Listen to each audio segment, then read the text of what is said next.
Boa noite a todos. Estamos iniciando mais uma palestra online do Grupo Espírita Servos de Jesus. Hoje recebendo nosso companheiro Roberto Dutra, que vai falar para nós, o tema a morte e o morrer, né, Roberto? Seja bem-vindo, tá? Boa noite. Obrigado.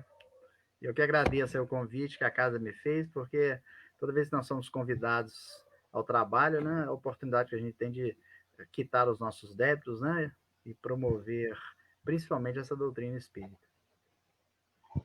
Então, para dar início à reunião da noite, vou fazer uma leitura aqui do livro Pão Nosso, tá? A lição de hoje é de número 124, não falta. E se os deixar ir em jejum para suas casas, desfalecerão no caminho, porque alguns deles vieram de longe. Jesus está em Marcos, capítulo 8, versículo 3. A preocupação de Jesus pela multidão necessitada continua viva através do tempo. Quantas escolas religiosas palpitam no seio das nações ao influxo do amor providencial do Mestre Divino? Pode haver homens perversos e desesperados que perseveram na malícia e na negação, mas não se vê coletividade sem o socorro da fé. Os próprios selvagens recebem postos de assistência do Senhor, naturalmente, de acordo com a rusticidade de suas interpretações primitivistas. Não falta alimento do céu às criaturas. Se alguns espíritos se declaram descrentes da paternidade de Deus, é que se encontram incapazes ou enfermos pelas ruínas interiores a que se entregaram. Jesus manifesta invariável preocupação em nutrir o espírito dos tutelados através de 1000 modos diferentes, desde a taba do indígena às catedrais das grandes metrópoles. Nesses postos de socorro sublime, o homem aprende, em esforço gradativo, a alimentar-se espiritualmente, até trazer a igreja ao próprio lar, transportando-a do santuário doméstico para o recinto do próprio coração. Pouca gente medita na infinita misericórdia que serve, no mundo, a mesa edificante das ideias religiosas. Inclina-se o mestre ao bem de todos os homens. Cheio de abnegação e amor, sabe alimentar, com recursos específicos, o ignorante e o sábio, o indagador e o crente, o revoltado e o infeliz.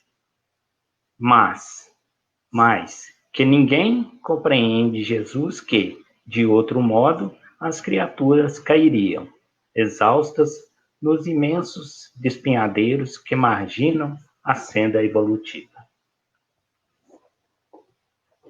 Com as vibrações dessa leitura, convido a todos a elevar o pensamento neste momento.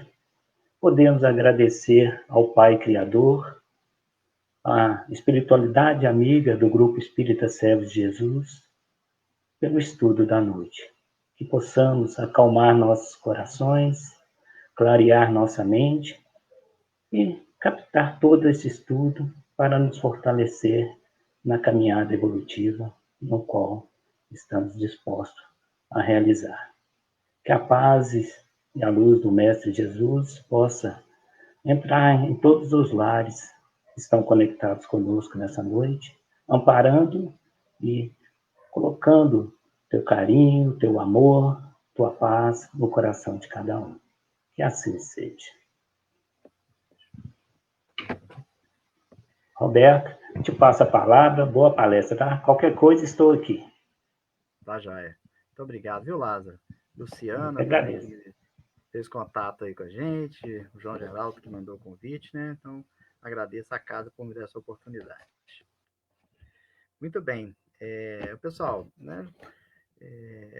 O tema de hoje, né? A morte e o morrer. Bem, para nós, espírita, falar da morte é algo muito tranquilo, né? Muito sereno, não temos nenhum tipo de dificuldade para falar sobre isso, né? Por que a gente tem essa tranquilidade? Porque o nosso Mestre Jesus, que há 2000 anos atrás esteve aqui nessa terra, trazendo a sua mensagem de amor, nos consolando, nos amparando, e ele nos falou o tempo todo do reino de Deus, nos falou o tempo todo do reino dos céus, nos falou o tempo todo dessa vida, que o reino dele não era desse mundo, né? Nos apontando aí que existia algo além da vida física, ao concreto, né? E Jesus também nos informou que ele era o caminho, a verdade e a vida. Então Jesus sempre foi incisivo nisso, né?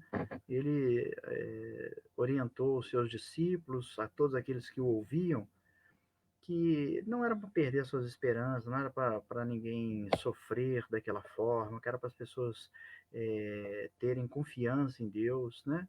Traz para nós a imagem do Deus o Pai, não do Deus o Rei, né? Que condena, aquele rei que é capaz de matar os inimigos, aquele rei que precisa ser paparicado através das oferendas. Não, Jesus traz para nós um Deus que ele põe o nome de Pai. Então Jesus, né, a partir desse momento, ele traz uma nova perspectiva para o mundo, né? Ele traz uma nova forma de nós encararmos o mundo. Então, a questão do temor à morte, ela faz parte da história da humanidade, desde os tempos remotos, os povos, né, as religiões, todas trabalharam o tema da morte dentro das suas culturas. Para nós que temos Jesus, né, como nosso grande mestre, que nos conduz através do Evangelho, para a gente também isso não é novidade. Porém, a mensagem de Jesus, como nós conhecemos, né, a história, ela foi, ao longo do tempo, sendo deturpada. Por isso que Jesus, lá no Evangelho de João, quando ele estava ali naqueles seus procedimentos finais para retornar ao plano espiritual, ele fala que ele enviaria para nós um novo consolador, né? Está lá em João 14, versículo 16 e 17. Né? Textualmente, Jesus diz para os seus discípulos, né? Eu rogarei ao Pai e ele vos dará outro consolador para que fique convosco para sempre. O Espírito da verdade, que o mundo não pode receber, porque não o vê, nem o conhece, mas vós o conheceis, porque habita convosco e estará em vós. Então Jesus, mais à frente um pouquinho, ele fala de novo sobre esse Consolador, dizendo que ele iria fazer com que nós recordemos tudo que Jesus ensinou e trazendo coisas novas que Jesus naquela época não poderia trazer. E nós espíritas, né, temos a convicção, a certeza de que Jesus falava da doutrina espírita. Ela veio no tempo certo, uma época que a humanidade estava assim preparada para receber coisas novas. Veio através de um apóstolo de Jesus, que é Kardec. Kardec não é aquele espírito que veio na Terra aleatoriamente, foi escolhido, não. Kardec é um apóstolo de Jesus. Né? No livro Cartas e Crônicas do Irmão X, tem uma lição que chama Kardec e Napoleão. Nessa lição, o Humberto de Campos nos relata que no dia 31 de dezembro de 1799, Kardec reencarnou em 1804, né? Então faltava aí 5 anos para o reencarne de Kardec aqui na Terra, e Kardec é apresentado para aqueles espíritos que estavam na Terra, entre eles Napoleão Bonaparte, que foi chamado a participar dessa reunião no plano espiritual, à noite, né, no momento do sono, que ele se desprendeu do corpo físico, ele participou. E não só ele, mas vários espíritos, desses espíritos que passaram pela Terra, trazendo para o homem muita luz na ciência, nas artes, etc.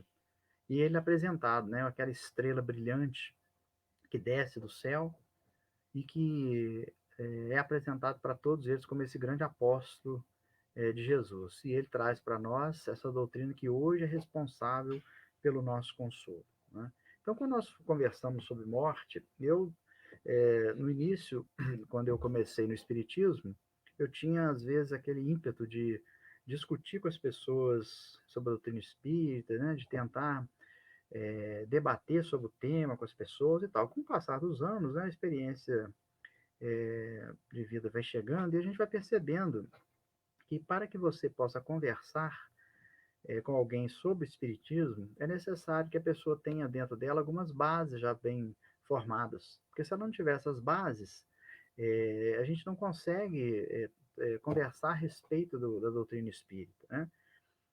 Uma delas é a crença em Deus.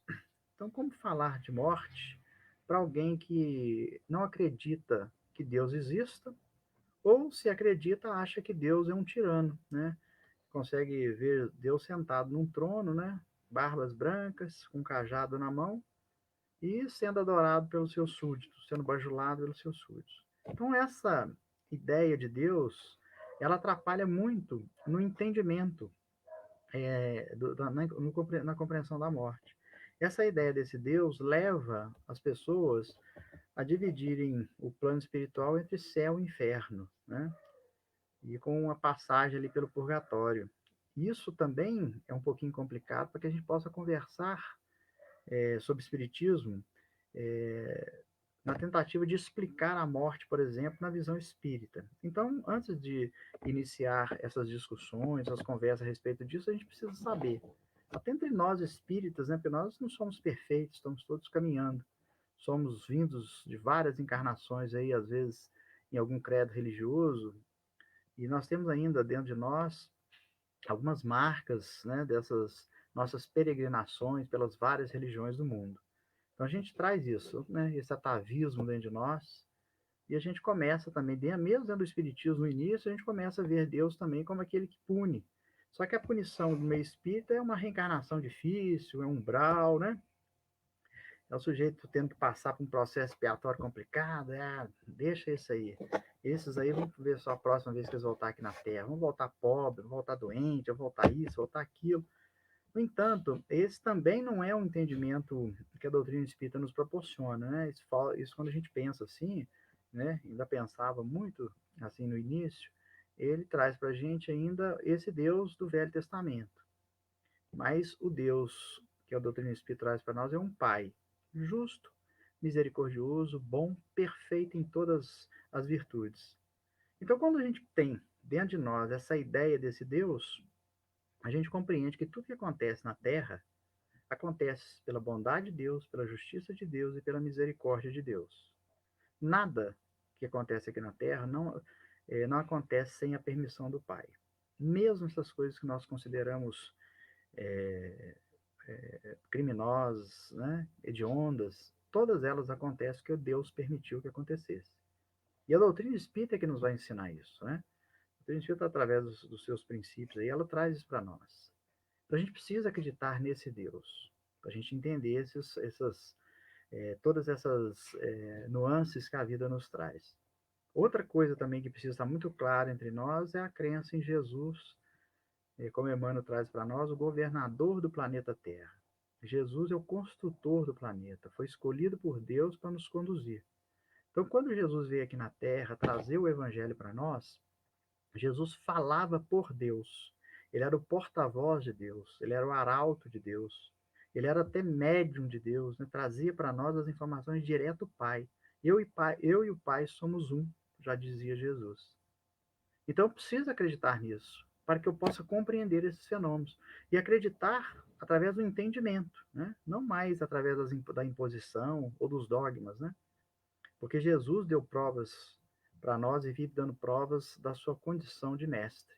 Então, se ele veio trazer para nós a palavra de Deus através do Evangelho, então significa que o que está escrito no Evangelho de Jesus foi Deus que trouxe para nós, foi Deus que mandou para nós, foi Deus que trouxe essas diretrizes para nós. Então, lá no Evangelho de Jesus, né, está escrito para a gente perdoar os inimigos, né, está escrito para a gente oferecer a outra face. Jesus traz vários ensinamentos para nós. Né? Lá no Sermão do Monte, fala das bem-aventuranças. Então, isso tudo é um entendimento que nós precisamos ter antes da gente trabalhar qualquer tipo de tema. Outra coisa importante a gente compreender é que nós somos espíritos imortais. Partimos de Deus, somos centelha divina. A essência nossa é a essência divina. Cada um de nós tem uma porção divina dentro de nós. Somos individualidades. Não somos uma linha de montagem que vai saindo de Deus como se fosse uma fábrica de veículos exatamente iguais. Não. Cada um de nós tem a sua individualidade. Pensamos diferente, agimos diferente, sentimos diferente, analisamos situações diferentes e somos imortais. Então, esse é um entendimento também muito importante para a gente compreender o assunto nosso hoje. Nós temos o plano espiritual, que é a nossa verdadeira morada. Aqui na Terra, vamos imaginar que nós estamos fazendo um curso numa universidade fora do país onde nós moramos. E vamos ficar lá 4, 5 anos. Aqui nós vamos ficar 80, 90, 70, 20, 10, 15. Mas terminou o estudo que eu tinha que fazer, eu vou embora para minha casa. Ninguém mora na universidade pro resto da vida, né? Não fica velhinho morando lá. Vai, estuda e volta para sua casa. E a doutrina espírita nos fala que existe um plano espiritual, os espíritos falam que lá que é a nossa morada verdadeira. E nós chegaremos a um ponto que não precisaremos mais voltar aqui na Terra. Mas até a gente atingir essa condição, nós reencarnaremos. Aí é outra coisa importante também que nós temos dentro de nós é o conceito da reencarnação. A reencarnação é a materialização da justiça divina, que é o outro princípio base da doutrina. Então, se eu não acreditar na reencarnação, se eu não compreender melhor, né? Não acreditar, mas compreender o fenômeno da reencarnação, fica muito difícil para mim também passar pela vida. Porque nós acabamos esquecendo que aquele nosso companheiro que está menos feliz nessa vida, que está passando por tantas dificuldades, ele também é filho de Deus. Jesus, quando nos conta a parábola do filho pródigo, ele nos mostra exatamente como é o pai. O filho pródigo é qualquer um de nós, que recebe de Deus todos os seus tesouros, a sua herança divina, reencarna e é que desperdiça esse tesouro que foi nos dado. Saúde, inteligência, família, e tudo isso que a gente tem que nos ajuda na caminhada. Mas quando a gente perde tudo isso, através das más escolhas que fazemos, utilizando mal o nosso livre-arbítrio, e nós nos voltamos para Deus, o Pai nos recebe de braços abertos e nos dá uma festa para nos receber. Então, esse aí é o Deus de amor que Jesus trouxe para nós, né? Então, a nossa passagem pela Terra tem um propósito, que é a nossa evolução. Nós estamos aqui para evoluir. Não existe ninguém que reencarna para cometer crimes, para ser mal. Não existe ninguém que reencarna que não tenha recursos para se melhorar. Porque se Deus nos colocasse na Terra sem recursos para nos melhorarmos, ele não seria justo, né? Seria uma luta inglória, seria uma luta perdida. Mas não. Ele nos coloca aqui para nós evoluirmos, para que nós possamos crescer, desenvolver. E essa evolução nossa é interessante porque ela não se dá no plano individual somente. Ela também se dá no plano coletivo. Porque à medida que eu me melhoro, eu ajudo outras pessoas a se melhorarem e daqui a pouco eu estou melhorando o planeta que eu moro e o nosso planeta ascende. Ele vai para o planeta de regeneração. Ele modifica a sua condição espiritual e passa a mudar de patamar evolutivo. Então é muito interessante isso, né? Porque à medida que eu vou me melhorando individualmente, eu vou também ajudando a melhoria coletiva. Eu não estou na Terra para ficar sozinho, né? Para fazer as coisas sozinho. Eu estou na Terra para transformar a Terra onde eu estou. Eu sou um co-criador de Deus. Às vezes a gente fica imaginando assim, que assim, agora nós estamos aí num momento em que a ciência está muito em destaque, né? Os cientistas correndo atrás da vacina, do tratamento dessa doença que tem assolado o nosso planeta. E a gente fica imaginando, o sujeito inventou a vacina, tá construindo, descobrindo cura para uma doença. Ele é um co-criador também, mas nós, na nossa humilde atividade diária, seja ela onde for, onde eu estiver fazendo bem, eu estou criando, estou co-criando com Deus. Então isso faz parte também de um entendimento que eu posso ter. Isso tira de nós a ideia que existem seres privilegiados, né? Lá no livro Céu e Inferno, o Kardec, quem não estudou, que é um livro pouco estudado no meio espírita, né, gente? Mas o livro é fundamental, porque Kardec, ele é tão didático, né? Ele é um professor tão bom, que ele não se prende a dar nada para a gente assim, já mastigado. Ele vem trabalhando a base do entendimento, para a gente compreender que Deus é justo, Deus é bom, Deus é misericordioso, Deus é perfeito. Deus não criou santos, não criou anjos, não criou demônios. Todos partiram de Deus, simples e ignorantes. E, através do livre-arbítrio, fizeram suas escolhas. E as escolhas que nós fazemos podem nos levar para um caminho ou para o outro. Então, a gente precisa compreender isso também. Então, para falar da morte e do morrer, eu preciso estar claro para nós. Né? Nós precisamos ter isso claro. Que essas coisas, elas são fundamentais para me entender o meu papel. Então, quando eu encarno aqui na Terra, a certeza que eu tenho é que eu vou desencarnar, que eu vou morrer. É a certeza. Isso é inapelável. Né? Agora, quando isso vai acontecer, isso é um mistério que está nas mãos de Deus. Até os Espíritos dizem, né, que algumas pessoas têm uma vaga intuição, às vezes, do momento da sua morte, quando está aproximando. Poucas pessoas, por um motivo ou outro, têm esse tipo de conhecimento. Mas, via de regra, nós não sabemos quando seremos chamados. Nenhum de nós que está presente hoje aqui pode afirmar com certeza que amanhã de manhã estará encarnado. Pode acontecer alguma coisa com a gente hoje para amanhã à noite, né? Então nenhum de nós pode nos colocar. Então essa é uma certeza que nós temos. Antes do Espiritismo, as perguntas que tem muita filosofia que até hoje não deu conta de responder, o único que respondeu foi o Espiritismo, né? As perguntas de onde vi, o que eu estou fazendo aqui e para onde eu vou, né? Oncotô, proncovô, né? Como diria nós aqui em Minas Gerais. Bem, nós viemos de outras experiências, né? Estamos aqui para melhorarmos e o nosso futuro depende das nossas ações aqui na Terra. É fundamental, né? Que nós comecemos a nos melhorar agora. Isso aí é fundamental.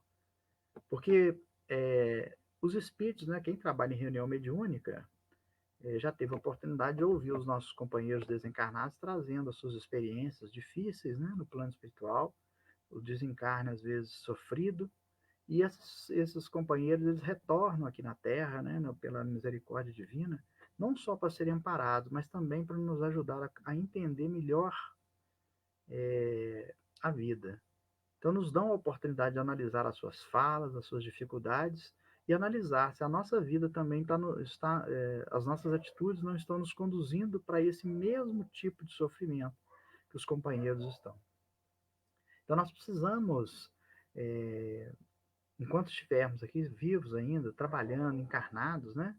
Nós precisamos analisar aquilo que nós estamos fazendo. O tempo que nós estamos aqui na Terra está sendo aproveitado de que maneira? Eu tenho amparado as pessoas que necessitam? Eu tenho sido solícito com aqueles que me procuram? No meu local de trabalho, eu tenho feito só aquilo que me mandam fazer ou eu faço mais? Eu faço a mais? A gente sabe que tem essa diferença, né? Uma coisa é você trabalhar num local, por exemplo, que você só bate o carimbo num documento e devolve para uma pessoa. Você faz isso e entregou. Outra coisa é você receber a pessoa com um sorriso, com bom humor, né? Ser gentil com essa pessoa, bater o carimbo naquela folha, desejar que ela tenha um bom dia, vai com Deus, emitir vibrações. Isso é uma coisa completamente diferente, né? Então era isso que Jesus queria de nós, quando ele veio aqui na Terra, modificar a nós, fazer com que nós colocássemos amor na lei, né? A justiça foi trazida por Moisés. Então Moisés mostrou, através do Velho Testamento, que se você não cumprisse as suas regras lá, a justiça ia te pegar, né? A lei de Leão estava lá para isso, né? Olho por olho, dente por dente. Jesus veio dizer para nós, não, o Pai é amor, Deus é amor, né? Está no Evangelho de João. E nós temos aquela passagem também do Evangelho de João da mulher adúltera. E aquela passagem do Evangelho, ela marca um divisor de águas, né? Porque quando aquela mulher é colocada à frente de Jesus, a lei era muito clara, né? Uma mulher que fosse pega em adultério, ela, pela lei, ela seria lapidada, né? Ou seja, morreria pedrados em praça pública. Essa era a lei. E quando eles colocam essa mulher à frente de Jesus, eles esperavam, né? estavam sempre esperando Jesus dar uma escorregada ali para mandar prender Jesus. Porque se Jesus tivesse falado assim, vocês ficaram malucos, gente, como é que vocês não fazem uma dessa? Vai dar uma pedrada nessa mulher, gente, vocês ficaram doidos, matar uma pessoa pedrada. Se Jesus fala isso com eles, eles iam falar assim, tá vendo aí? Ele está corrompendo o povo, ele está contra a lei de Moisés, vai para a cadeia e vai morrer. E Jesus, então, na sua infinita sabedoria, ele busca o coração daqueles homens, né? E pergunta assim, e se expressa dessa maneira: aquele que tiver sem pecado, que atire a primeira pedra. Quando ele fala isso, ele mexe no íntimo de cada um, porque Jesus é um Espírito perfeito, né? Então, a energia emanada das suas palavras, ela tem o poder de atravessar os nossos corações, a nossa mente, né? De nos envolver. E quando ele fala assim, cada um analisa a sua própria vida e percebe, né? Que eles também cometiam erros, eles também tinham pecados talvez graves, e só não foram punidos porque não foram pegos nos seus erros. Então cada um deixa suas pedras, vão embora. A mulher, Jesus pergunta para a mulher assim, cadê aqueles que te condenavam? Ela fala assim, eles foram embora. Eu falo, Jesus, eu também não te condeno, vai, não peques mais. Então quando Jesus traz para nós essa, esse amor colocado na lei, ele modifica completamente a nossa conduta na Terra. Então, se eu estou na minha família, no trabalho, dentro da casa espírita, ou qualquer lugar que eu estiver, é isso que Jesus espera de nós. É envolver a nossa atividade com amor. Então, essa é uma regra que nós precisamos trazer para nós. Então, essa forma de viver, né, ela mostra que nós já entendemos e compreendemos e praticamos o Evangelho de Jesus. Bem, morrem pessoas boas, morrem pessoas que ainda estão no erro. Isso aí é da história da humanidade. Todos os dias, né? Só com essa pandemia aí, o mundo já perdeu 1.400.000 pessoas. Já morreram em função dessa doença, né? Que foram ceifadas aí suas vidas. Retornaram ao plano espiritual em função dessa doença, das complicações que essa doença traz. Então, todos os dias morrem. Então, nós também, fazendo bem ou não fazendo bem, nós vamos morrer. É um fenômeno natural, né? Não tem como escapar disso. Não sei se você se lembra aí, quem é da minha época, que na década de 70, lá nos Estados Unidos, um cientista criou um local para congelar o corpo da pessoa, para que no futuro, se a ciência descobrisse a cura pela doença que aquela pessoa morreu, era descongelar a pessoa, curar a pessoa reviver. Até hoje tem gente congelada lá nos Estados Unidos, né? Tem corpos congelados, né?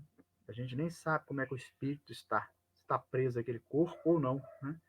Porque aí cada um de nós tem as suas dificuldades, né?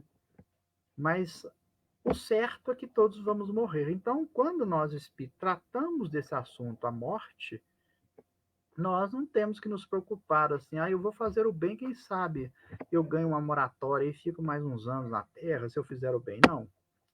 Isso não vai interferir nesse processo, nesse projeto nosso de retorno ao plano espiritual. Obviamente que a gente sabe que existem sim espíritos que, por motivo ou outro, a espiritualidade lhes deu aí um tempinho a mais na Terra pelos seus méritos, aí a gente não cabe discutir esses casos, mas via de regra, né? A maioria esmagadora vai sair do planeta naquilo que programou lá no plano espiritual, porque quando a gente sai de lá já sai programado esse retorno nosso, né? Lógico que essa programação é o tempo certo, né? O tempo da fruta madura que cai do pé. Agora, nós costumamos acelerar esse prazo, né? Na medida que nós vivemos uma vida sem regras, né? Sem nos preocuparmos com a nossa saúde, com um certo grau de inconsequência nas coisas que a gente pode acelerar. Voltar uns 5 anos mais cedo, 10 anos, 20 anos, 30 anos mais cedo, dependendo das nossas atitudes, né? Aí retornamos lá no plano espiritual na condição de suicidas, seja o suicida consciente, que fez deliberadamente aquilo, ou aquele suicida chamado inconsciente, que é o sujeito que destruiu sua saúde com os vícios, né?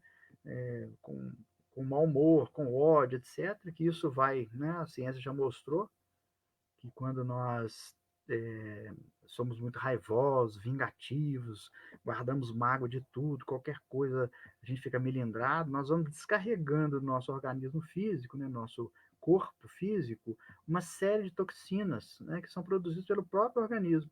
E elas vão destruindo aos pouquinhos o pulmão, o coração, o fígado, o intestino, o baço, os rins, e a gente vai devagarzinho, nós mesmos vamos nos envenenando com os nossos pensamentos, com as nossas palavras, aquele despejo de adrenalina na hora do ódio. Por quê? Porque eu fiquei na fila do caixa 10 minutos a mais, eu coloco toda a minha raiva, eu estou concorrendo para um retorno precoce ao plano espiritual.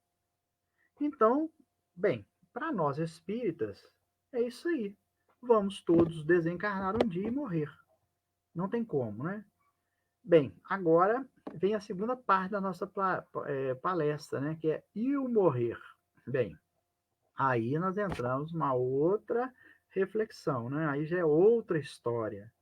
Né? Uma coisa é a gente saber que nós vamos morrer, que não tem escapatória, né?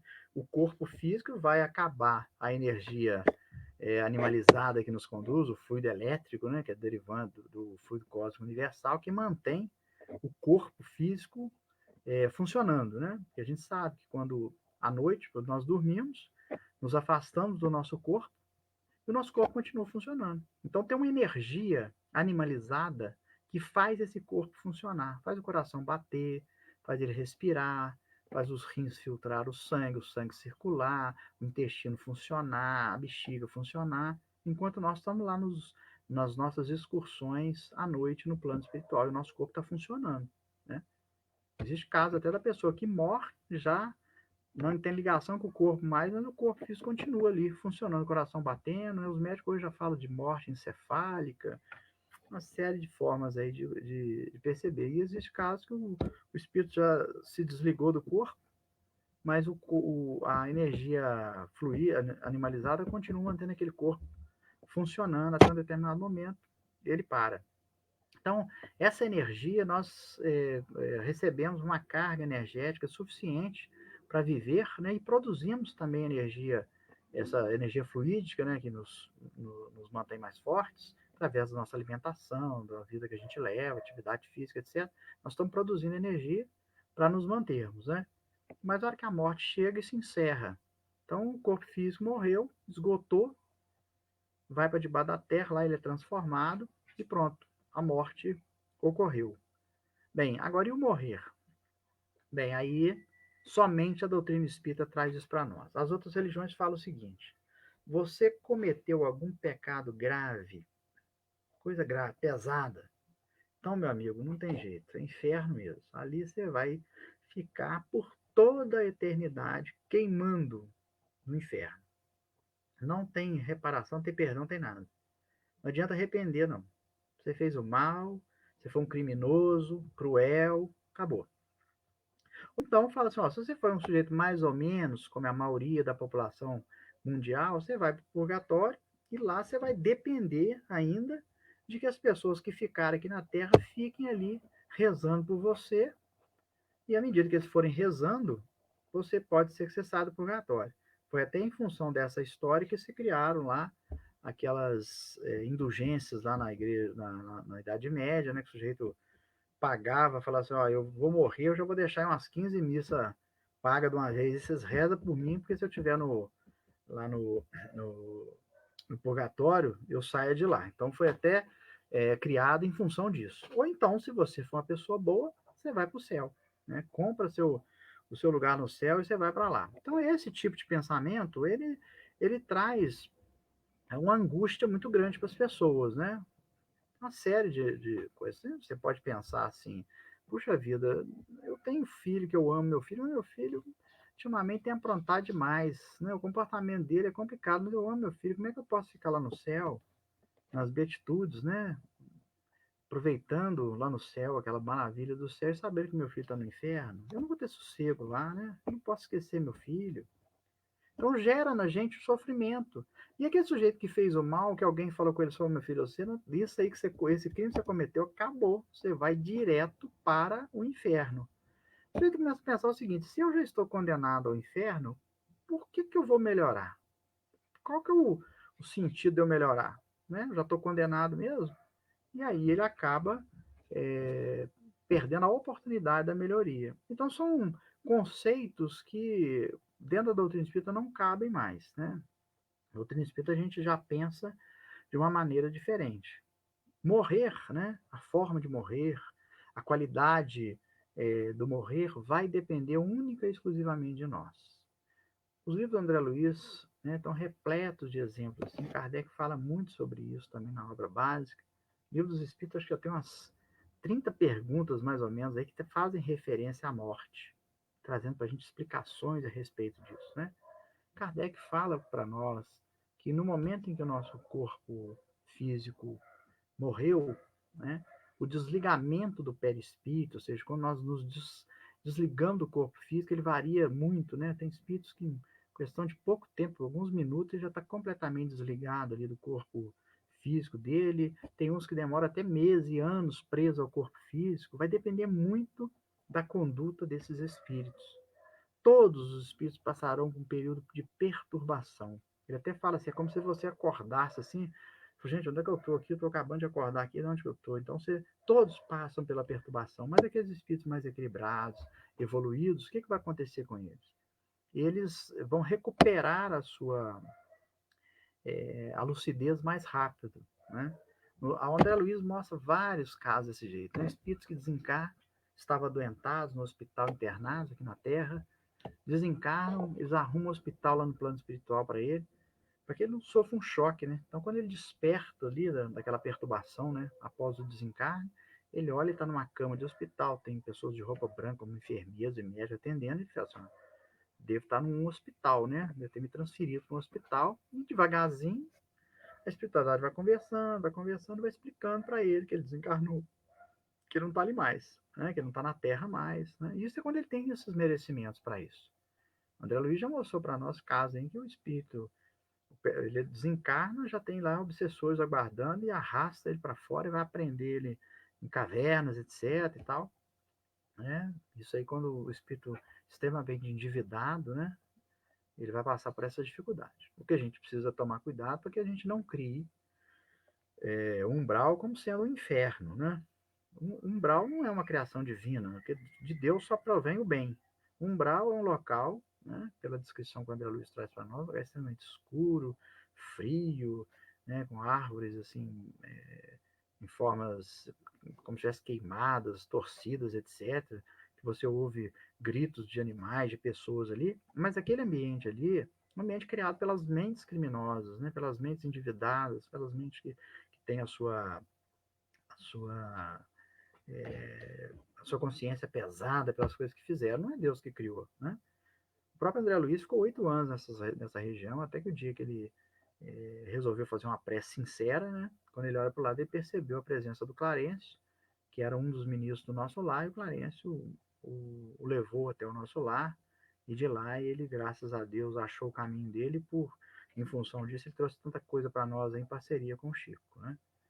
Então, essa forma de desencarne, ela vai depender muito da nossa conduta.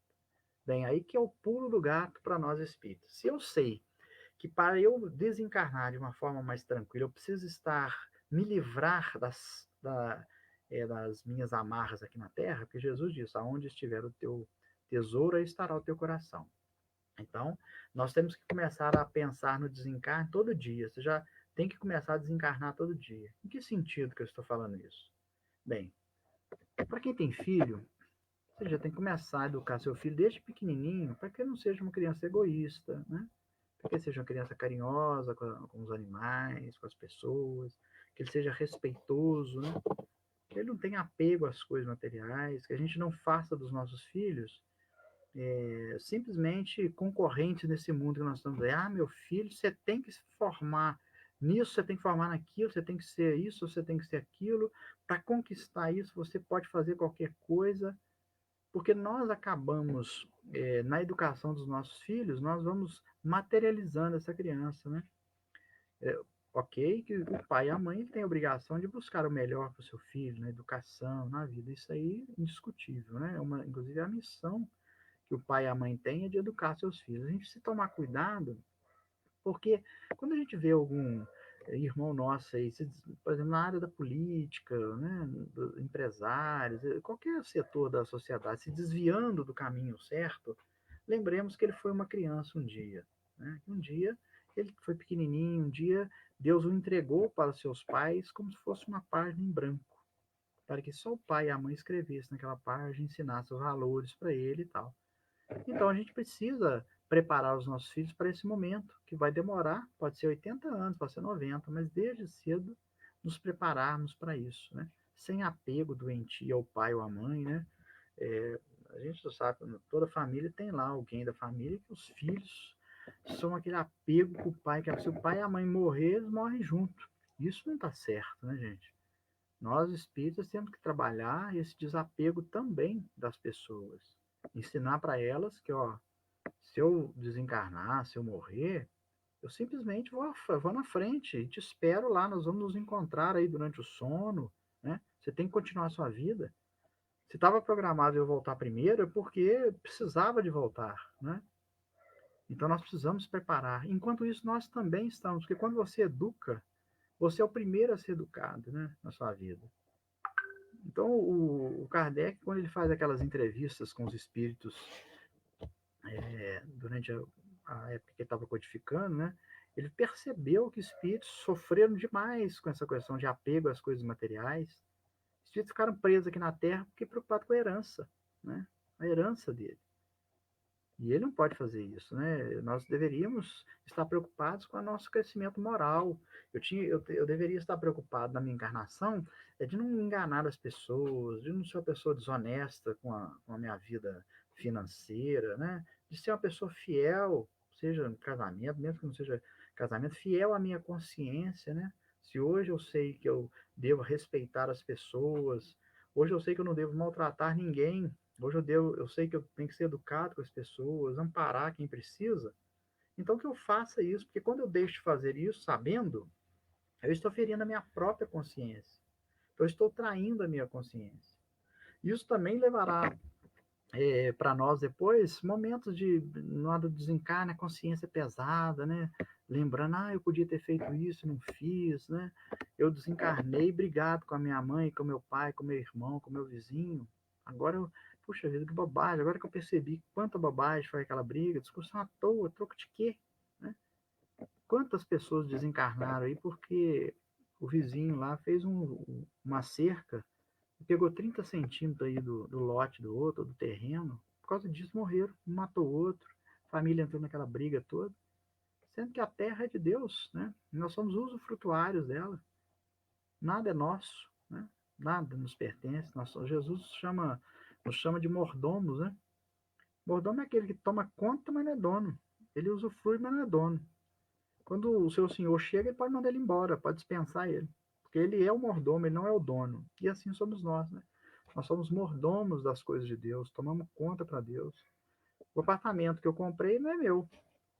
Eu simplesmente tenho a escritura dele. Na hora que eu desencarnar, meus filhos falaram, vamos vender isso aqui, vamos, passa para outra pessoa.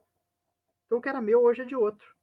O dinheiro que ele gerou já foi de um lado para o outro, já não existe mais aquele dinheiro. Então, ou seja, esse apartamento não é meu, porque se ele fosse meu, ninguém nunca venderia. Ficar me esperando aqui, né?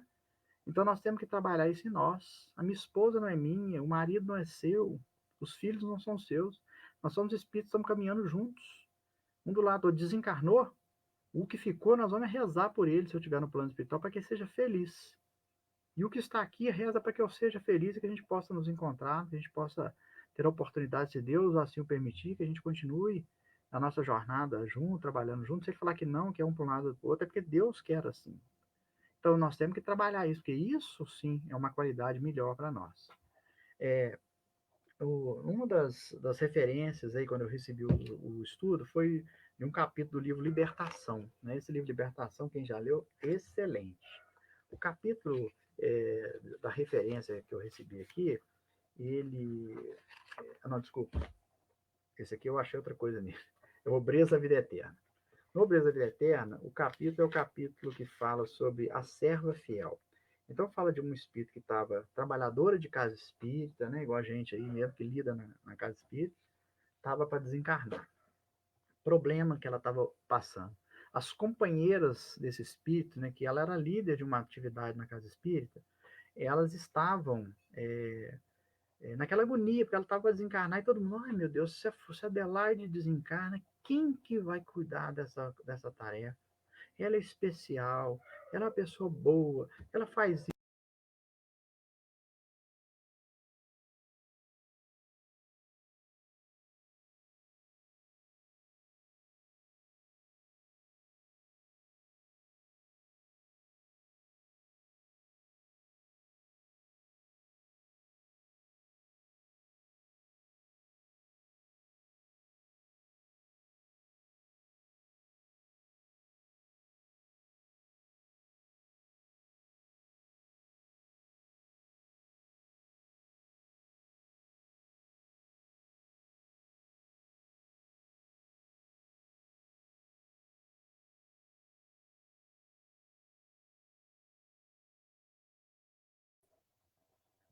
Voltamos aí, né?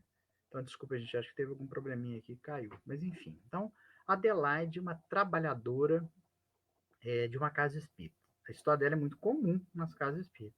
Os trabalhadores que faziam parte da equipe dela na casa estavam desesperados porque ela ia desencarnar e ela era uma pessoa excelente, era líder das pessoas, praticamente um ídolo entre eles ali. E por causa desse sentimento, ela não conseguia desencarnar, porque era muita energia que atrapalhava ela na hora. Aí foi necessário que uma entidade do plano espiritual reunisse os trabalhadores daquela tarefa lá no plano, à noite, na hora do sono, reuniu o pessoal e passou um sabão naquele pessoal. Como assim que vocês não podem sobreviver sem ela? Como assim que a tarefa vai acabar? Que ela que é. Onde já se viu isso? A obra de Deus.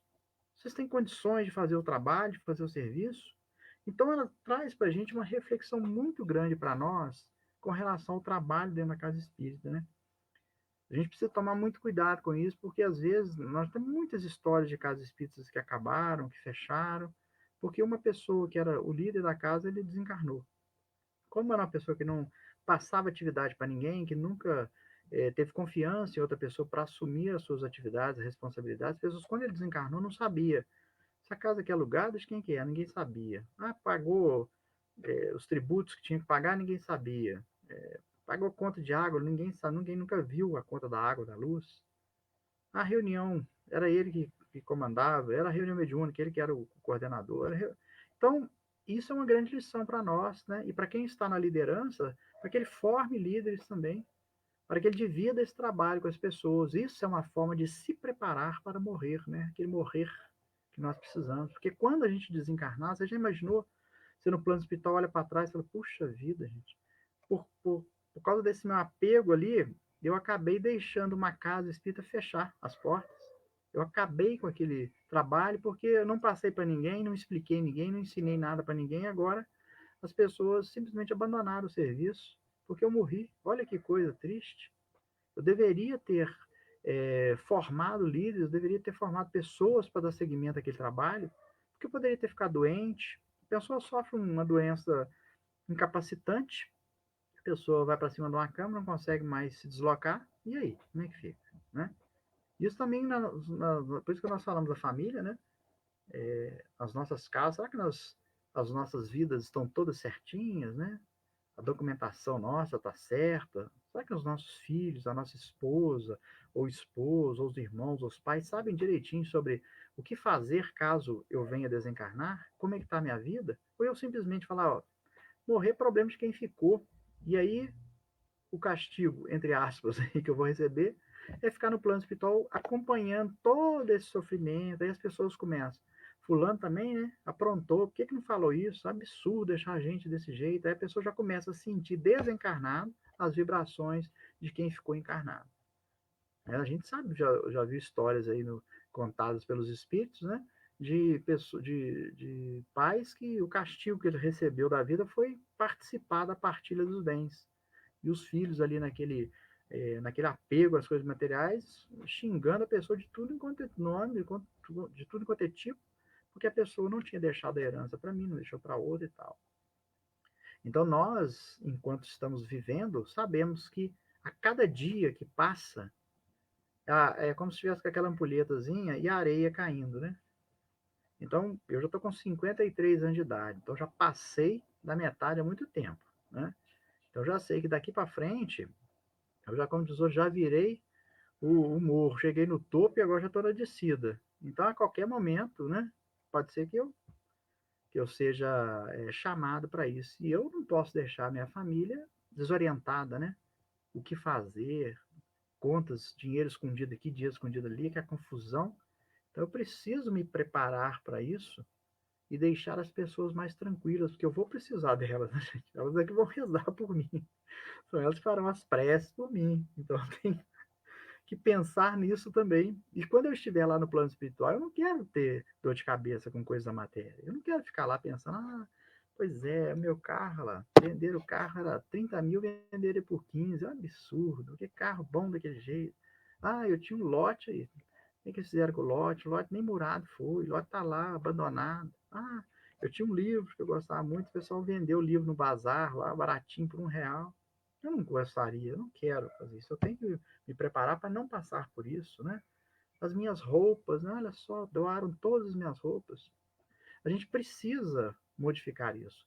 O André Luiz, né, quando ele retorna na sua casa, no livro Nosso Lar, né, ele, depois de um tempo lá que ele estava trabalhando no Nosso Lar, ele recebeu a permissão de visitar o seu antigo lar. Chegou lá, ele, mesmo já com o conhecimento que ele tinha adquirido, ele ficou extremamente chateado por chegar na casa dele, a casa estava totalmente mudada, móveis diferentes, fotografias diferentes, e tinha um homem no quarto dele, e esse homem era o segundo marido da sua esposa, ele ficou chateado com aquela história, né? Poxa, cara, com a minha mulher, né? Mas graças a Deus que aí ele caiu em si, ele estava acamado, adoentado, ele até ajudou, né, a preparar um medicamento e compreendeu que a esposa dele era irmã dele também, que era um espírito em processo evolutivo, que ela tinha que viver aquela experiência do segundo casamento, que era bom para ela, porque ela tinha que se desenvolver, e ele compreendeu isso e passou a tratar aquele homem como se fosse seu irmão também, rezar por ele, para que ele também, você imagine, você desencarna, deixa para trás filhos pequenos, a sua esposa casa-se novamente, ou o marido casa novamente, uma pessoa boa que está cuidando dos seus filhos com atenção, cuidando de todo mundo, né? Tratando todo mundo bem, que ótimo, né? Que coisa boa ter deixado alguém no lugar que está cuidando das pessoas que você ama. Então, isso é o preparo, isso é o morrer. Né? Como que a gente morre? Então, essa é a forma que nós espíritas temos que começar a pensar, né, quando a gente fala da morte, dentro de nós, nos prepararmos para isso, olhar para trás e falar assim: não tenho pessoas que me odeiam, nunca ofendi as pessoas, sempre que eu pude eu fiz o bem. Isso é muito bom para nós, porque no plano espiritual a gente não fica preso a isso, né? No livro também Obreiros da Vida Eterna, o próprio Bezerra de Menezes, né, ele fala com uma pessoa sobre isso, com essa mulher. Então, o Bezerra fala com ela, ele fala o seguinte: lembre-se de que a mulher de Lote, convertida em estátua de sal, não é símbolo inexpressivo. Há criaturas que, no instante justo do abandonar a carne, às vezes doente e imprestável, volta o pensamento para o caminho palmilhado, revivendo recordações menos construtivas. Tropeçam nas próprias apreensões, como se essas fossem pedras soltas ao léu, na senda percorrida, e ficam longos dias fisgados no anzol do incoerente e insatisfeito desejo, sem suficiente energia para uma renúncia nobilitante. Então, você já pensou, nós estamos lá no plano espiritual, já preparado para o nosso crescimento moral, espiritual. Aí eu desencarno e chego lá e começo a falar assim: puxa vida, olho para trás, oh meu Deus, por que eu fiz isso? Por que eu não fiz aquilo? Isso me atrasa, me retarda o caminho. O passado, ele já passou, né? Como diz uma frase aí do Chico, né? Não tem como você voltar e refazer. Você tem que construir o futuro, né? A gente tem que pensar para frente. Então, com toda a informação que a doutrina espírita traz para nós vamos chegar lá e passar dificuldades com a nossa própria consciência, né? Porque nós estamos sabendo o que fazer. A doutrina nos traz isso, né? O consolo dela é nos dizer o que tem depois do túmulo, né?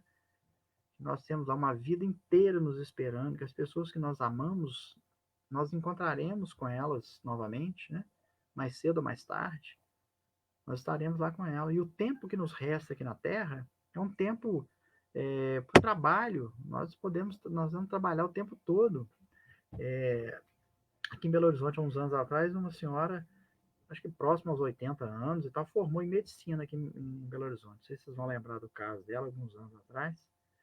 Muitas pessoas podem falar, puxa vida, por que essa dona, meu filho, gastou tempo dela com medicina aos 80 anos de idade? Ficou doida? Não. Ela aproveitou o tempo dela danadinha, viu? Porque quando ela retornar para o plano espiritual, a asinha dela do conhecimento já está bem desenvolvida. Aí ela volta numa próxima vida. Se ela for médica na próxima vida, é que as meninas com 16 anos já estão entrando na faculdade. Porque ela não foi boba, ela adiantou o máximo que ela pôde aqui nessa, né? É como se fosse aquele trabalhador que fala, não, eu vou roçar esse pasto aqui com vontade, porque amanhã é sexta-feira, eu quero parar um pouquinho mais cedo para descansar, mas eu dependo do trabalho de hoje. E ela foi, levou e fez se a vida fosse apenas uma, né? Se nós não fôssemos reencarnacionistas, realmente faria sentido a gente pensar, mas que bobagem dessa senhora, para que essa senhora ficou estudando, ao invés de aproveitar a vida, viajar e tal, tá em faculdade, estudando para a prova, que é a confusão toda de médico, né? Mas, no entanto, ela foi até o finalzinho, porque ela adiantou bem para a próxima vida dela, né? A próxima vez que ela voltar aqui, já está bem adiantada essa área dela. Pessoal, como a proposta de uma palestra espírita é reflexão, né? Porque os temas espíritas são muito vastos, né? E eu falei na profundidade que eu tenho do meu conhecimento, né? Sobre esse tema, se a gente pesquisar aí no YouTube, você vai encontrar palestrantes maravilhosos aí que falam sobre a morte, que você fica encantado com os esclarecimentos dele. Mas eu procurei trazer aquilo do meu sentimento, do meu entendimento, né? Agradeço mais uma vez aí, porque eu fui convidado para a tarefa, me deu a oportunidade de reler algumas coisas a respeito da morte, pesquisar um pouco mais, né? Algumas coisas relembrar e outras aprender, isso foi muito bom. Então, o convite foi muito salutar para mim nesse aspecto. Então, agradeço muito, né? Recebi o convite aí do João, do João Geraldo, a Luciana, né, também foi muito atenciosa comigo, me mandou o link, o Lázaro, pessoa fantástica, também me recebeu muito bem, me mostrou como que seria, então me tranquilizou, então foi muito bom, né? Então desejo a casa Sérgio Jesus que seja uma casa abençoada aí pelo nosso mestre, né? Que possa continuar com esse trabalho maravilhoso que ela faz, né? Atendendo criança, lá estamos falando da creche que vocês têm aí, o futuro é isso aí, né? A gente tem que preparar essas crianças, né, para elas estarem conosco aí na regeneração. Isso vai ser muito importante. Lázaro, mais uma vez te agradeço muito, viu, pelo apoio, pelo suporte aí tecnológico. Viu? Nós que agradecemos, Alberto. Foi muito bom o estudo. Aquela reflexão, né, do que a gente está colocando na nossa mala para a viagem, né? O que a gente está preparando, né? Será que nós estamos colocando os pertences ideais, né, para o destino que a gente vai? Exatamente. Né? Então fica a reflexão aí para todos, né? Bem pensado. Roberto, gostaria de te agradecer muito pelo estudo da noite, em nome da Casa Sérgio Jesus, por ter preparado o estudo, ter trago ele com muito carinho para nós, foi muito bom, tá? Tomara que repita mais vezes. Com certeza. Tendo a oportunidade vai ser um prazer. Okay. Convido a todos a encerrar com a gente, elevando o pensamento mais uma vez, até o nosso Pai Criador, ao nosso Mestre Jesus, agradecendo a oportunidade de estudar um pouco mais o Evangelho do nosso Mestre, o ensinamento dos Espíritos, que estão sempre nos preparando o caminho para a nossa jornada, nos trazendo muito conhecimento, que a gente possa ter sabedoria para adquirir esses conhecimentos e aplicar no nosso dia a dia, com os nossos irmãos, conosco mesmo. Que a paz e a luz do nosso Mestre possa adentrar todos os lares nessa noite, abençoando, trazendo muita luz, muita paz. Que assim seja. Que assim seja. Obrigado, Roberto. Até a próxima. Eu que agradeço. Boa noite a todos. Boa noite.